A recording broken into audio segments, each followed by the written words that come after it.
ഒന്ന് ദിനവൃത്താന്തം 23-ാം അധ്യായം. ദാവീദ് വയോധികനും കാലസമ്പൂർണനുമായപ്പോൾ തൻ്റെ മകനായ ശലോമോനെ ഇസ്രായേലിന് രാജാവാക്കി.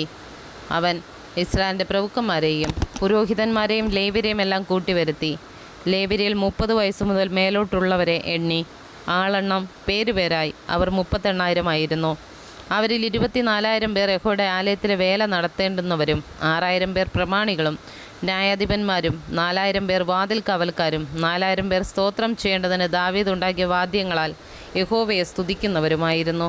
ദാവീദ് അവരെ ലേവി പുത്രന്മാരായ ഗർഷോൻ, കെഹാത്ത്, മെരാരി എന്നീ ക്രമപ്രകാരം കൂറുകളായി വിഭാഗിച്ചു. ഗർഷോന്യർ ലദ്ദാൻ, ഷിമയി. ലദ്ദാൻ്റെ പുത്രന്മാർ തലവനായ യെഹിയേൽ, സൊയദാം, യോവേൽ ഇങ്ങനെ 3 പേർ. ഷിമയുടെ പുത്രന്മാർ ഷെലോമീത്ത്, ഹസിയേൽ, ഹാരാൻ ഇങ്ങനെ 3 പേർ. ഇവർ ലദ്ദാൻ്റെ പൃഥുഭവനങ്ങൾക്ക് തലവന്മാരായിരുന്നു. ഷിമയുടെ പുത്രന്മാർ യഹത്ത്, സീന, യശൂസ്, ബെരിയാം. ഈ 4 പേർ ഷിമയുടെ പുത്രന്മാർ. യഹത്ത് തലവനും സീന രണ്ടാമനുമായിരുന്നു.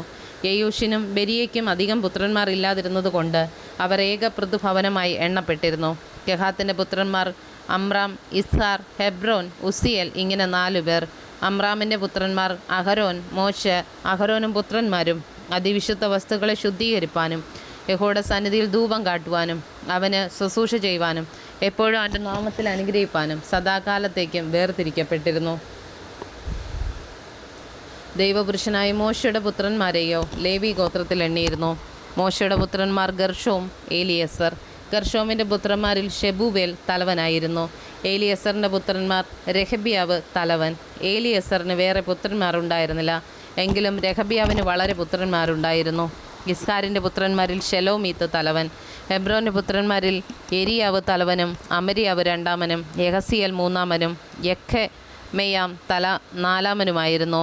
ഉസിയേലിൻ്റെ പുത്രന്മാരിൽ മീക തലവനും ഇഷിയാവ് രണ്ടാമനുമായിരുന്നു.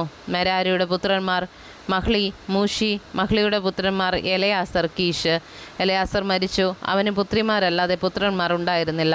കീഷിൻ്റെ പുത്രന്മാരായി അവരുടെ സഹോദരന്മാർ അവരെ വിവാഹം ചെയ്തു. മൂഷിയുടെ പുത്രന്മാർ മഹ്ലി, ഏദർ, യെരോമോത്ത് ഇങ്ങനെ 3 പേർ. ഇവർ കുടുംബമായി ആളെണ്ണം പേരുപേരായി എണ്ണപ്പെട്ട പ്രകാരം തങ്ങളുടെ പൃഥുഭവനങ്ങൾക്ക് തലവന്മാരായ ലേവി പുത്രന്മാർ.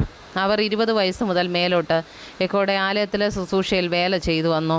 ഇസ്രായേലിൻ്റെ ദൈവമായ യഹോവ തൻ്റെ ജനത്തിന് സ്വസ്ഥത കൊടുത്ത് യെരൂശലേമിൽ എന്നേക്കും വസിക്കുന്നുവല്ലോ. ആകയാൽ ലേവ്യർക്ക് ഇനി തിരുനിവാസവും അതിലെ ശുശ്രൂഷയ്ക്കുള്ള ഉപകരണങ്ങളൊന്നും ചുമപ്പാൻ ആവശ്യമില്ല എന്ന് ദാവീദ് പറഞ്ഞു.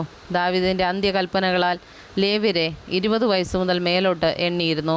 അവരുടെ മുറയോ യഹോവയുടെ ആലയത്തിലെ ശുശ്രൂഷയ്ക്കായി പ്രാകാരങ്ങളിലും അറകളിലും സകല വിശുദ്ധ വസ്തുക്കളെയും ശുദ്ധീകരിക്കുന്നതിലും ദേവാലയത്തിലെ ശുശ്രൂഷയുടെ വേലയ്ക്ക് അഹരോൻ്റെ പുത്രന്മാരെ സഹായിക്കുന്നതും കാഴ്ചയപ്പവും പുളിപ്പില്ലാത്ത ദോശകളായും ചട്ടിയിൽ ചുടുന്നതുമായി കുതിർക്കുന്നതായും അർപ്പിക്കുന്ന ഭോജനയാഗത്തിനുള്ള നേരിയ മാവും സകലവിധ പരിമാണവും അളവും നോക്കുന്നതും രാവിലെയും വൈകുന്നേരവും യഹോവയെ വാഴ്ത്തി സ്തുതിക്കേണ്ടതിന് ഒരുങ്ങി നിൽക്കുന്നതും യഹോവയ്ക്ക് ശബത്തുകളിലും അമാവാസ്യകളിലും ഉത്സവങ്ങളിലും യഹോവയുടെ സന്നിധിയിൽ നിരന്തരം അവയെക്കുറിച്ച് നിയമത്തിന് അനുസരണയായ സംഖ്യാപ്രകാരം ഹോമയാഗങ്ങളെ അർപ്പിക്കുന്നതും സമാഗമന കൂടാരത്തിൻ്റെ കാര്യവും വിശുദ്ധ സ്ഥലത്തിൻ്റെ കാര്യവും യഹോവയുടെ ആലയത്തിലെ ശുശ്രൂഷയിൽ അവരുടെ സഹോദരന്മാരായ അഹരോൻ്റെ പുത്രന്മാരുടെ കാര്യവും വിചാരിക്കുന്നതും തന്നെ.